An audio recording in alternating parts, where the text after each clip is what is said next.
talk That's about right. a couple getting married, and I was like, oh, that hurts, because my wife's like, oh, that's you, and I'm like, because you talk about it like, because I'm one of those, I'm getting to be that crotchety old guy. Get off my lawn, I'm getting to be that guy, and I'm trying not to be.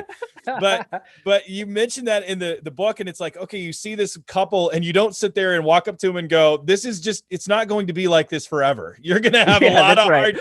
Don't celebrate right now and be in the joy of the moment. You have no idea what you're getting into, right? I was dying. I was like, this illustration sucks. I was like, darn it. I don't like this right now. So right. It's for us. It's for people our age. The Xers need to hear that, because we want people to be real and authentic and know the truth. But no, it's so cynical to do that. We should be stoking the dreams that they need those kinds of dreams to get through, to begin. And then God will take you through it, where he's refining it, and you hit that crisis of faith. And with any breakthrough, you just see people going through that crisis moment. Yeah. And this is God sort of saying, it's not you.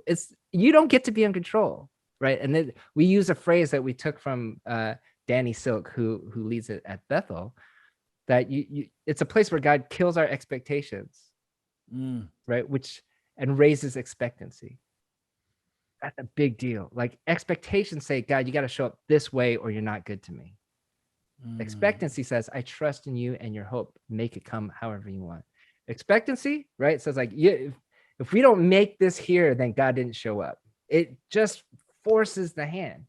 Where expectancy is open and flexible to the will of the Spirit. And so it is a place where it crucifies your hope gets crucified. You enter into this place where then you have to ask, is this worth it? Did God really speak to me? You're asking all those questions. And so a lot of these revival leaders went through those doubts. It wasn't like revivals are messy almost across the board. And sometimes we have these pictures that are more fairy tale than reality about what revivals are. Like, they're awesome and everyone loves the Lord and everyone loves each other and it's perfect and it's heaven on earth.